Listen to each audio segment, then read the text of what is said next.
দিন কয়েক আগেই বিবিসি বাংলার এক প্রতিবেদনে বলা হয়েছিল কলকাতায় নতুন পার্টি অফিস চালু করেছে পতিত আওয়ামী লীগ সরকার।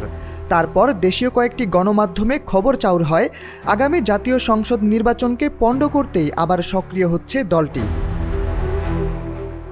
তবে অন্তর্বর্তী সরকার প্রতিজ্ঞাবদ্ধ, যে করেই হোক আগামী জাতীয় সংসদ নির্বাচন হতে হবে অবাধ, সুষ্ঠু ও নিরপেক্ষ।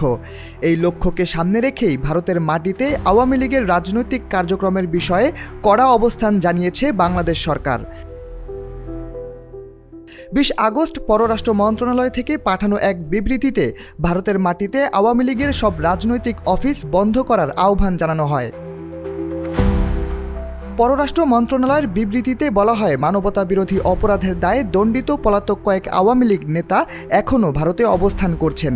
তাদের মধ্যে কয়েকজন দিল্লির প্রেস ক্লাবে একটি সভা করার চেষ্টা করেন এবং এজন্য সেদেশে উপস্থিত সাংবাদিকদের মধ্যে প্রচারপত্র বিতরণ করেন। বিষয়টি ভারতীয় গণমাধ্যমে প্রকাশিত হয়েছে। এক্সট্রিম মশার কয়েল প্ল্যান্ট ফাইবার দিয়ে তৈরি, ডেঙ্গু, চিকুনগুনিয়া বাহি সহ যে কোনো মশার বিরুদ্ধে দেয় এক্সট্রিম সুরক্ষা। বাংলাদেশ সরকার বলছে, নিষিদ্ধ রাজনৈতিক দলের নেতাকর্মীদের এই ধরনের কার্যকলাপ বাংলাদেশের জনগণ ও রাষ্ট্রের প্রতি স্পষ্ট অবমাননা। এমন পরিস্থিতি দুদেশের সম্পর্কের ওপর বিরূপ প্রভাব ফেলতে পারে।